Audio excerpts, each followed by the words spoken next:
At 6:15 in the morning, I was staring at a sheet of paper taped crookedly to the clubhouse glass like it was a crime scene notice. Updated election guidelines. Effective immediately.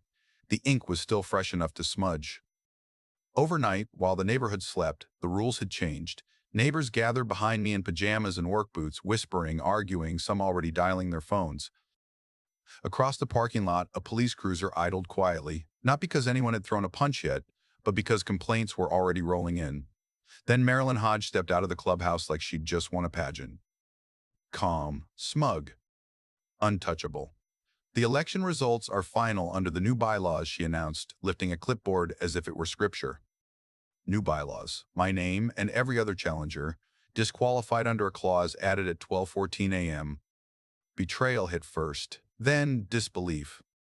Then something hotter. What Marilyn didn't know, what none of them knew, was that I had anticipated this. And I had documented everything. This morning wasn't going to end the way she thought it would. If you want to hear more true stories like this, make sure you hit that subscribe button to HOA Update. And tell me in the comments, where are you watching from? When Elena and I moved into Brookstone Glen 3 years ago, it felt like we had finally exhaled after years of apartment living. Tree-lined streets, freshly painted fences, kids riding bikes without their parents hovering like bodyguards. It was the kind of neighborhood where people waved, not because they had to, but because they wanted to. Our first weekend there, the HOA hosted a welcome mixer in the clubhouse. That's where we met Marilyn Hodge. She had that polished confidence that makes you assume she knows exactly what she's doing. Perfectly styled hair, firm handshake, direct eye contact. We pride ourselves on maintaining property values and community standards, she said with a smile that didn't quite reach her eyes. At the time, I thought she was just organized. Efficient. Trevor Lang, the treasurer, hovered near the refreshment table with a stack of financial pamphlets no one asked for. He laughed too quickly at harmless jokes and avoided eye contact when anyone mentioned the budget. Sheila Morton, the secretary, stood beside Marilyn most of the night, nodding quietly, as if waiting for permission to speak. If Marilyn was the voice, Sheila was the echo. In those early months, nothing seemed wrong. The lawns were trimmed, the common areas were spotless. Dues were reasonable. Elena loved the walking trails. I liked that everything felt stable, but stability can be an illusion. The first hint came in the form of a dues increase notice. Modest, framed as necessary for long-term infrastructure improvements. No specifics. Just a promise that the board had it handled. Most residents shrugged and paid it. Then meetings started moving behind closed doors. They were technically open to homeowners, but agendas were vague and financial reports were summarized into neat, almost suspiciously simple bullet points. Whenever someone asked for detailed line-item breakdowns, Trevor would clear his throat and say, "All expenditures are within approved budget parameters." It sounded rehearsed. I wouldn't have paid much attention if I hadn't volunteered for the landscaping committee. It seemed harmless. I figured I could contribute. Meet neighbors, maybe save the HOA a little money by suggesting local suppliers. That's when I saw the first real crack. The vendor invoice for seasonal flower installations was nearly double what I'd paid for similar work at our old place. When I asked Trevor about it, he gave me a tight smile and said, "Premium service costs premium rates." I let it go. But then I compared 3 months of landscaping invoices. Same vendor. Slightly different descriptions. Same inflated totals. Arthur Kim was the one who quietly confirmed my suspicion. Arthur lived 2 houses down, with tired accountant, sharp eyes behind wire-rimmed glasses, the kind of man who noticed if the decimal point was out of place. One evening, while we were both pulling our trash bins back in, he leaned over and said, "You ever look closely at the reserve fund statements?" I hadn't, he had. "The numbers don't reconcile," he said. "Small discrepancies at first. Now they're growing." We started talking more, not publicly. Just quiet conversations over fences. Other neighbors began mentioning odd things. Delayed repairs despite allocated funds, unexplained maintenance contracts, sudden urgency to approve projects without bids. Still, no one wanted to rock the boat. Then, the board announced the upcoming election. Marilyn framed it as routine. "We welcome fresh perspectives," she said at the monthly meeting. But her eyes lingered on anyone who asked questions. Arthur suggested I run. "You're level-headed," he said. "You've already seen the invoices. And you're not afraid to ask." I hesitated. I didn't want conflict. Elena didn't either. We moved here for peace, not politics. but something about the numbers wouldn't let me ignore them, so I submitted my candidacy form. Within days, two other homeowners did the same. Both had previously questioned dues increases. The mood in the neighborhood shifted. Conversations stopped when Marilyn walked by. Trevor suddenly became more visible, knocking on doors with informational packets. Sheila sent reminder emails about the importance of continuity and leadership. Then, on the night before candidate statements were supposed to be finalized, my phone buzzed at 11:47 p.m. Subject line: Emergency bylaw update effective immediately. My stomach tightened before I even opened it. No explanation, no prior notice. Just a PDF attachment labeled Revised Candidate Eligibility Requirements. That was the moment I knew something wasn't just off. It was deliberate. I opened the PDF at my kitchen table while Elena stood behind me, one hand resting on my shoulder. The new bylaw was barely 2 paragraphs long, but it might as well have been a brick through the window. Candidates must have served on an official HOA board committee for 2 consecutive years prior to election eligibility. 2 consecutive years. I had volunteered for landscaping 8 months ago. The other 2 challengers, Priya Nandakumar and James Holloway, had never served on committees at all. Under the new language, none of us qualified. The timing wasn't subtle. It was surgical. By morning, another email arrived announcing that the election date had been moved forward for operational efficiency. Instead of 3 weeks away, it would take place in 4 days. 4 days. Mail-in ballots that some residents had already submitted were declared invalid due to formatting inconsistencies. No examples given. No opportunity to correct them, just voided. I felt heat rising behind my ribs, not just anger, but something heavier. This wasn't oversight. It was strategy. I drove straight to the clubhouse. Marilyn was inside, alone, reviewing papers at the long conference table. She didn't look surprised to see me. "You can't seriously think this is legitimate," I said, closing the door behind me. She folded her hands calmly. "The board has the authority to amend bylaws as needed. At midnight?" Her lips curved slightly. "The timing is irrelevant. The change is effective immediately. You added a requirement that disqualifies every challenger." "No," she corrected smoothly. "We added a qualification that ensures experienced leadership." "Experienced leadership?" I laughed once, sharp and humorless. "Or controlled leadership?" Her eyes hardened. "Be careful, Daniel." That was the first time the tone shifted. I left before I said something I'd regret, but Trevor caught up to me in the parking lot. "You're making this bigger than it needs to be," he said, lowering his voice. "The board has legal counsel. If you continue implying misconduct, you could expose yourself to defamation claims." It wasn't a direct threat, but it was close enough. That afternoon, I posted screenshots of the bylaw update in the community Facebook group.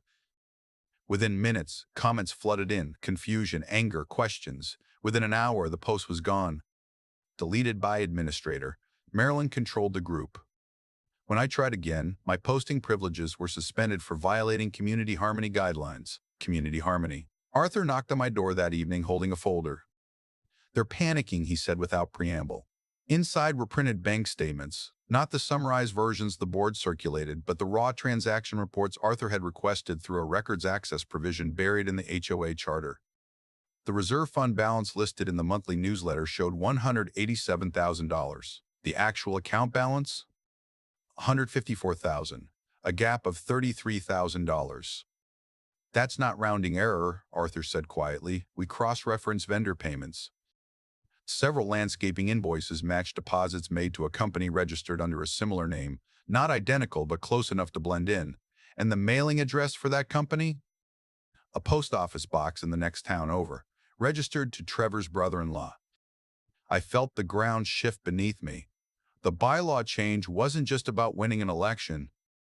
It was about protecting something. I went back to the website that night, heart pounding, and pulled up the HOA documents archive. The revised candidate eligibility requirements file was listed as uploaded the previous day, but something about it bothered me. I right-clicked, checked properties, downloaded the metadata, creation timestamp 12:14 a.m. 12:14 a.m. Our governing documents required at least 48 hours notice before any bylaw amendment could take effect. They hadn't just rewritten the rules, they had broken their own. And they had done it 14 minutes after midnight, after the legal notice window had already closed. The first violation notice showed up taped to my front door like a scarlet letter. Unauthorized political campaigning in violation of community harmony standards. Community harmony again. Apparently, printing copies of the bylaw change and discussing it with neighbors counted as campaigning. The fine was $200. Payment due within 5 days. The second notice arrived the next morning. Another 200, then another. Daily fines. By the end of the week, I owed more than $1,000 for talking to my neighbors. Elena tried to stay calm, but I could see the fear behind her eyes. They can't actually take our house over this, right? I wanted to say no.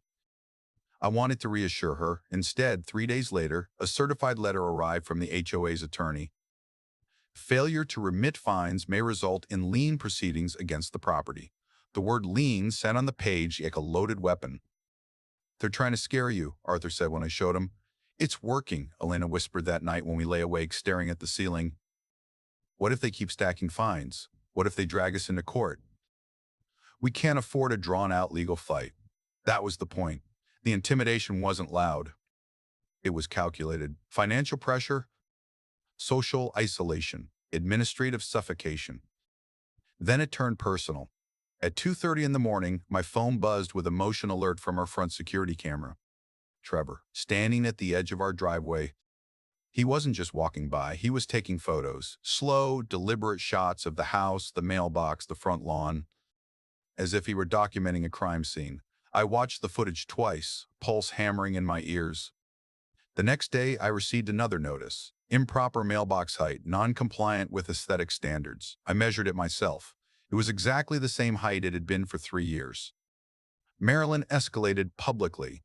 At the monthly open forum, held conveniently after most residents had left for work, she described me as a disruptive resident spreading misinformation and undermining community stability. Stability.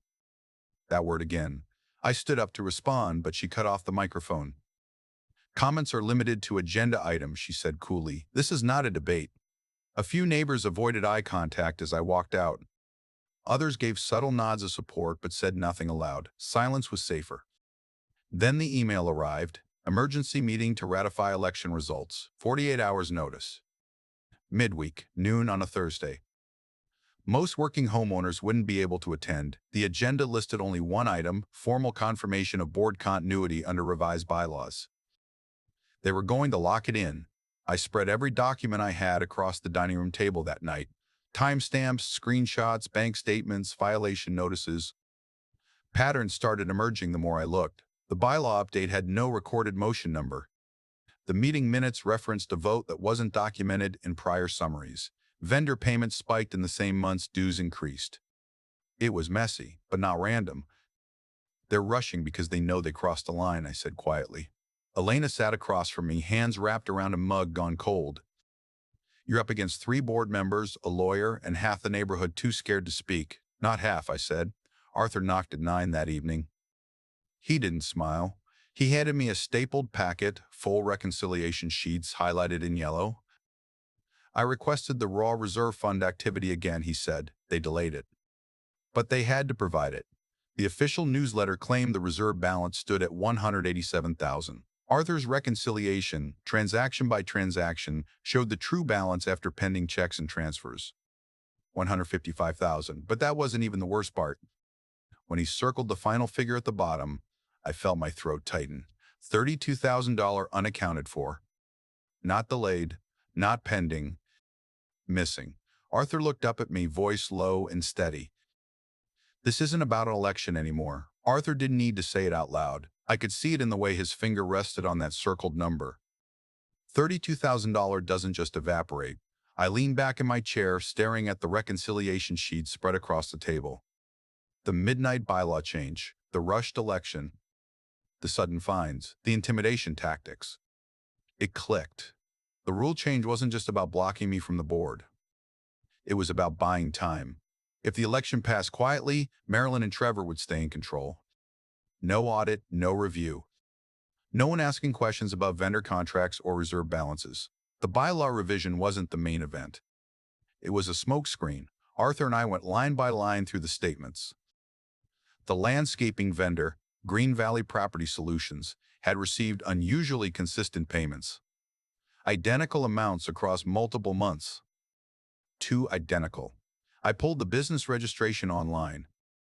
Owner listed, Caleb Hodge, Marilyn's brother-in-law. The address matched the post office box Arthur had flagged earlier. That's not coincidence, Arthur said quietly. It wasn't. I felt the anger rise again, but this time it was different. Sharper, focused. This wasn't about bruised pride or losing an election anymore. This was fraud. The next call I made wasn't to a lawyer. It was to Lila Soren. Lila lived 2 streets over. Most people knew her as the quiet neighbor who worked from home and kept to herself. What most didn't know was that she was an investigative journalist covering municipal corruption cases, remotely, mostly. We'd spoken casually at neighborhood gatherings. I knew enough to know she understood documentation and leverage. When I laid out everything, the bylaw timestamp, the missing funds, the vendor connection, she didn't interrupt. She just listened. Then she asked one question. Do you have proof of the timeline? Yes. Original files? Yes. Screenshots of deleted posts? Yes. A pause. They rushed the election because they were afraid of oversight, she said. Which means they know they're vulnerable. So what do I do? You don't argue at meetings anymore, she replied calmly. You go above them. She explained that our state had an HOA oversight division within the Department of Consumer Affairs. It handled complaints of election tampering, financial misconduct, and bylaw violations. But don't just send an angry letter, she warned. Send a package. Organized. Chronological. Professional. I created a timeline starting from the first dues increase. I printed the original bylaw language and highlighted the clause requiring 48 hours notice for amendments. I attached the metadata showing the file creation time, 12:14 a.m. I added screenshots of deleted Facebook posts, timestamps visible. Violation notices issued immediately after public questioning. Bank reconciliation sheets Arthur prepared with discrepancies clearly marked. Vendor registration documents linking Caleb Hodge to Marilyn, every page numbered. Every claim backed by evidence. Somewhere around 1 in the morning, Elena came downstairs and found me surrounded by paper. You look different, she said softly. I realized she was right. The panic was gone. In its place was something steadier. They think I'm emotional, I said. They think I'm reacting. She stepped closer. You're not anymore. By 3 a.m., the complaint packet was complete, 37 pages. The next morning, I sent it via certified mail and digital submission to the state HOA oversight office. Then I did something else. I drafted a formal written demand for a certified independent audit of the reserve fund, citing specific discrepancies and referencing statutory homeowner rights to financial transparency. I CC'd the board. No accusations. Just facts. No outrage. Just documentation. An hour later, Trevor emailed back with a short clip response. The board sees no basis for your claims. But he didn't sound confident. By late afternoon, Lila texted me. Oversight office confirmed receipt. They take election tampering seriously. For the first time since that crooked piece of paper appeared on the clubhouse glass, I felt the ground steady beneath my feet. They had changed the rules in the dark, but they left fingerprints everywhere. And now, for the first time since this started, I wasn't reacting to their moves. I was forcing them to respond to mine. I printed the certified mail receipt and placed it on top of the evidence binder. I looked at Arthur. We're not playing defense anymore, he gave a slow nod. Now, it was our turn. Once the complaint was filed, the waiting should have felt passive. It didn't. It felt like chess. I started with Priya and James, the 2 other candidates disqualified under the Midnight Amendment. We met separately, quietly, not at the clubhouse. Not anywhere visible. Priya invited me to her back patio. James met me at a coffee shop 2 neighborhoods over. Both of them had received identical email notifications, same timestamp window. Same vague explanation about updated eligibility standards. Neither had been notified of any committee requirement before filing. Priya had something even better. She'd saved a PDF of the HOA website from earlier that evening before the change. The eligibility section was completely different. No committee requirement. No consecutive year clause. I compared her file metadata to mine. The upload gap was less than an hour. We preserved both versions through an online web archive tool, creating publicly verifiable snapshots of the site before and after midnight. Screenshots alone could be dismissed. Archive captures couldn't. James provided something else, a screenshot of his mail-in ballot confirmation email, timestamped before the formatting error, notice invalidating it. The pattern was tightening. Meanwhile, Trevor was getting louder. He circulated a memo to all residents titled, "Addressing Recent Misinformation." In it, he claimed I had made false accusations of financial impropriety and was attempting to destabilize the community through conspiracy theories. He included no numbers, no explanations, just dismissals. But the tone had changed. It wasn't confident anymore. It was defensive. That afternoon, Lila called. "I've made contact," she said quietly. "With who?" "An oversight investigator assigned to preliminary review. They're taking the election timeline seriously. Will they intervene?" "Not unless they see clear procedural violation in real time." My pulse quickened. "There's a ratification meeting tomorrow at noon." "I know," she said. "I passed that along." The board had announced it as the final confirmation vote, a procedural formality to cement their continued leadership under the revised bylaws.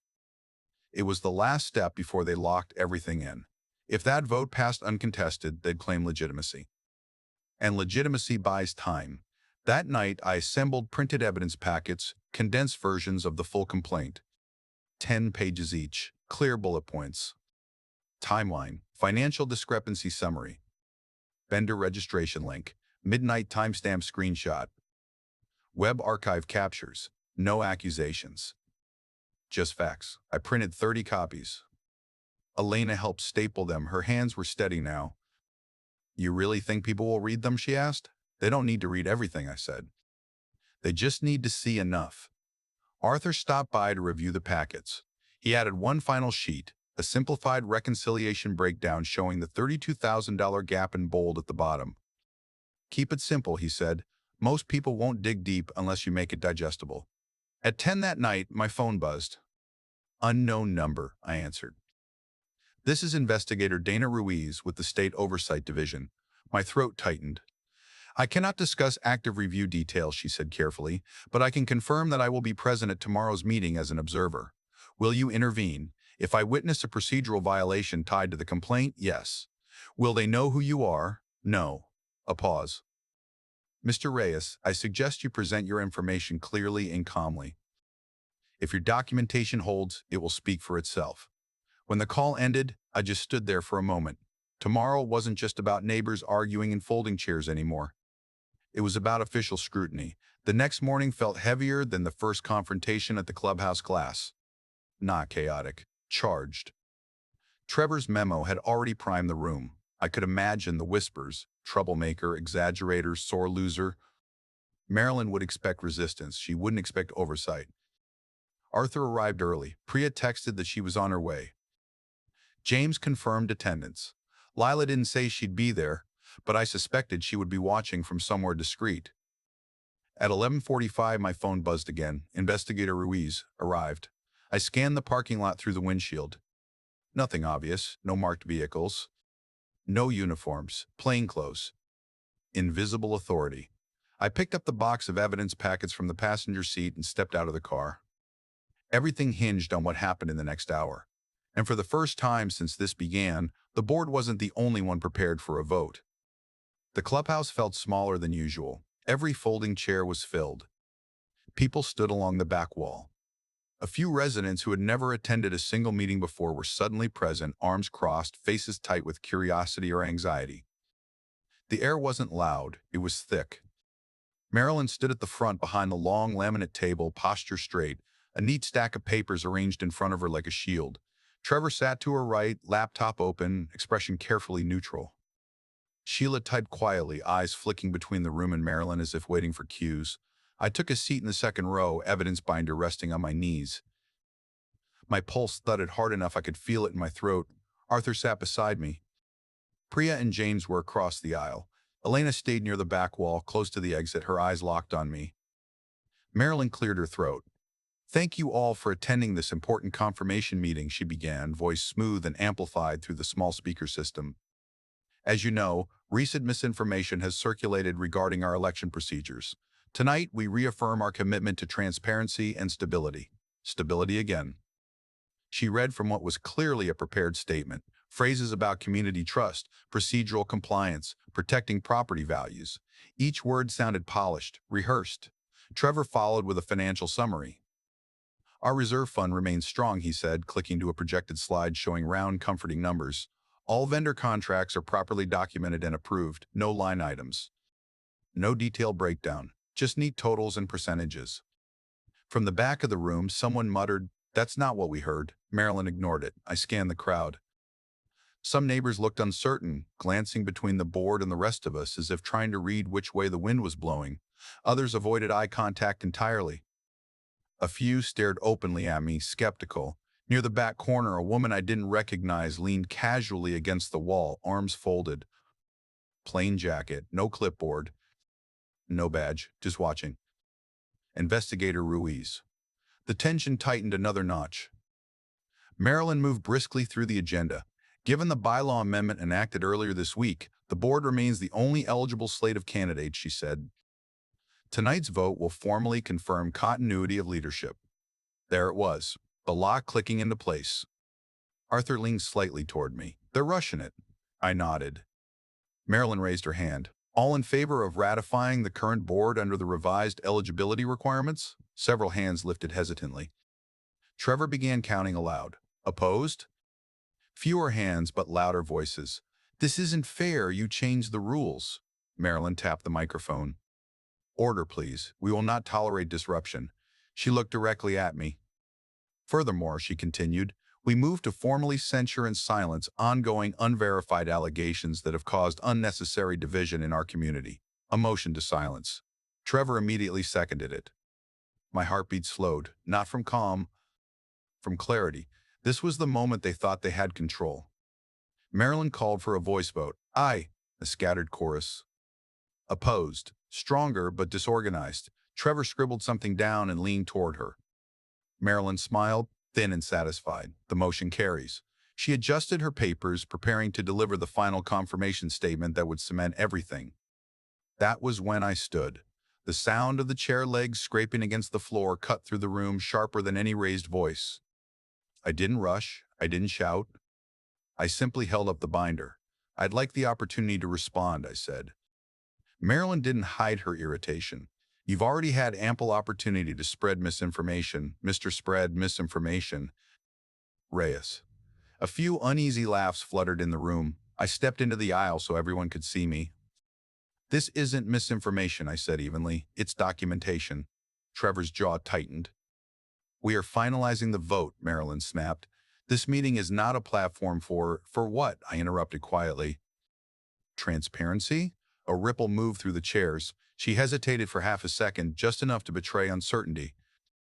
Then she lifted her chin. "The vote is passed. The board stands confirmed." She reached for the gavel. I took one step forward. "Before you do that," I said, my voice steady but carrying clearly across the room, "I have something the state would like to see." The room went silent, not the uncomfortable murmur from earlier. Real silence. Marilyn's hand froze inches above the gavel. "What exactly are you implying?" she asked, her voice tightening. I opened the binder. "I'm not implying anything," I said calmly. "I'm presenting a timeline." I walked to the front table before she could object and laid out the first page, a simple, chronological breakdown. Here is the original bylaw language requiring 48 hours notice before any amendment. Here is the file metadata showing the revised eligibility clause was created at 12:14 a.m. Here is the website archive capture from 11:32 p.m. No committee requirement listed. I held up the printed screenshots. And here is the version posted after midnight, adding a clause that disqualified every challenger. A murmur rippled through the crowd. Trevor leaned toward Marilyn, whispering urgently. Arthur stood up beside me. "May I?" he asked, voice steady. He didn't wait for permission. Arthur walked to the projector cable still connected to Trevor's laptop and plugged in his own flash drive. A spreadsheet appeared on the screen, not Trevor's neat summary slide, but a detailed reconciliation. "These are the raw reserve fund transactions," Arthur said clearly, turning to face the room. "The board newsletter claims $187,000 in reserves. The reconciled balance, accounting for cleared checks and transfers, is $155,000. He circled the bottom line with the cursor. $32,000 unaccounted for.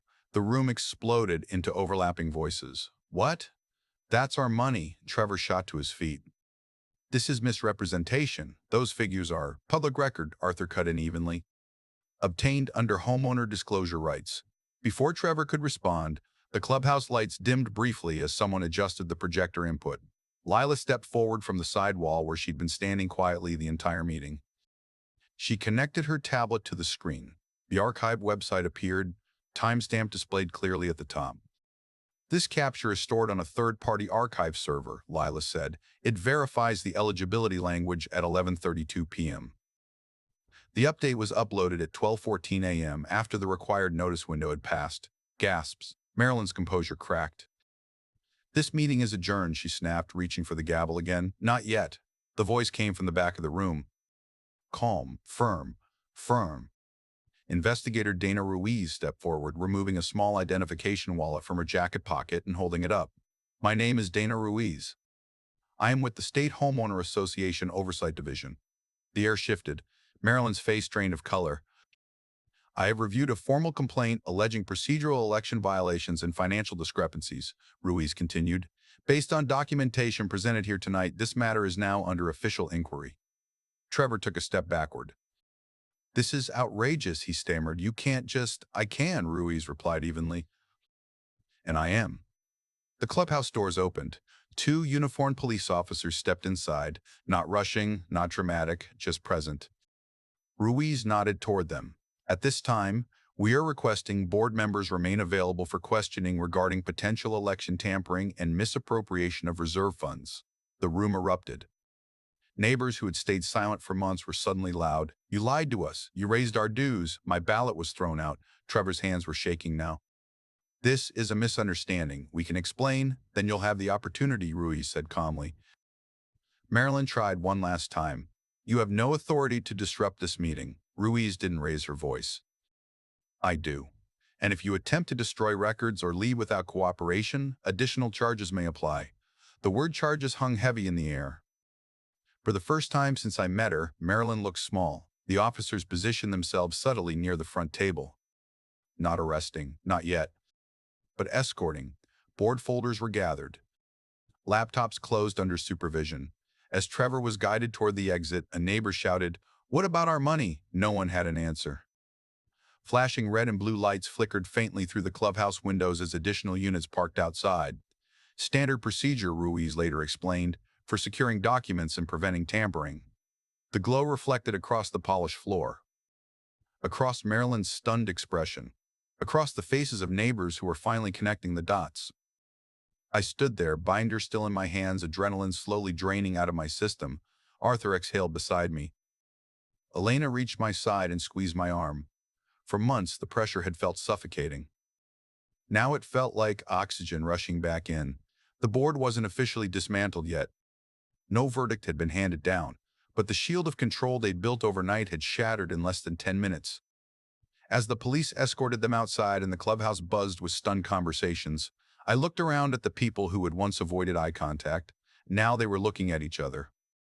Talking. Awake. The flashing lights reflected off the windows one more time before fading. The weight on my chest lifted. But I knew something just as important as exposure had to come next. Accountability was only the beginning. Change had to follow. The clubhouse felt different the next week. Quieter, not tense, just reset. Just reset. Within 48 hours of the meeting, the State Oversight Office appointed a temporary administrator to manage Brookstone Glen's HOA operations. Her name was Patricia Cole, a no-nonsense property compliance specialist with zero patience for theatrics and a reputation for cleaning up messy boards. Her first act was simple: freeze discretionary spending and secure all financial records. The forensic audit began almost immediately. What it uncovered was worse than most of us had imagined. The Midnight Bylaw Amendment had indeed violated the 48-hour notice requirement, rendering the election procedure invalid. But the financial review dug deeper. Vendor payments had been routed through Green Valley Property Solutions for nearly 18 months. Inflated contracts, duplicate invoices, transfers that conveniently aligned with personal withdrawals tied to Caleb Hodge. $32,000 wasn't a rounding error. It was embezzlement. Marilyn and Trevor were formally removed pending civil and criminal proceedings. Sheila, though less directly involved, was cited for procedural misconduct and stepped down voluntarily. For the first time in years, the board table was empty. A new election was scheduled, this time under direct state supervision. Ballots were mailed with tracking numbers. Deadlines were public. Eligibility requirements were frozen under original bylaws. Transparency wasn't optional anymore. Several neighbors approached me in the days leading up to the vote. Some apologized quietly for staying silent. I didn't want trouble, one admitted. We should have spoken up sooner, another said. I understood. Fear of conflict is powerful. It convinces people that peace is better than confrontation, even when that peace is built on dishonesty. When the election results were finalized, Arthur was elected treasurer. Priya won a board seat. A longtime resident named Marcus Bell became president. Steady, pragmatic, openly committed to quarterly public financial reports. My name appeared on the ballot too. I won by a comfortable margin, and then I declined the presidency. I never wanted control, I said at the first new board meeting. I wanted accountability. Instead, I accepted a position chairing a newly formed transparency committee, tasked with publishing monthly financial breakdowns, archiving all bylaw changes publicly, and maintaining a homeowner-accessible document portal. Elena squeezed my hand under the table. Later that night, sitting on our back porch, she said something that stuck with me. You didn't fight them because you wanted power, she said. You fought because you couldn't ignore what was wrong. She was right. The fight had never been about winning. It was about refusing to look away. A month later, Brookstone Glen hosted a community potluck in the same clubhouse where the confrontation had unfolded. Long folding tables were covered with casseroles and desserts. Kids ran between chairs. People laughed, not nervously this time, but freely. Arthur stood near the grill, joking about spreadsheets. Priya handed out flyers explaining how to access HOA financial statements online. Even neighbors who once avoided eye contact now stopped to talk. It wasn't perfect. Trust doesn't rebuild overnight, but it had started. One quiet morning, I walked to the mailbox at the end of our driveway. No violation notices taped to the post. No certified letters threatening liens, just a stack of ordinary mail and sunlight cutting through the trees. For the first time in months, the air felt light. Corruption thrives in silence. Communities thrive in accountability. We didn't save Brookstone Glen by shouting the loudest. We saved it by documenting, by questioning, by standing together when it mattered. As I looked down the street at neighbors who were once divided and now united by something stronger than fear, I realized something simple. This finally felt like home again. If you want to hear more true stories like this, make sure you hit that subscribe button to HOA Update. And tell me in the comments, where are you watching from?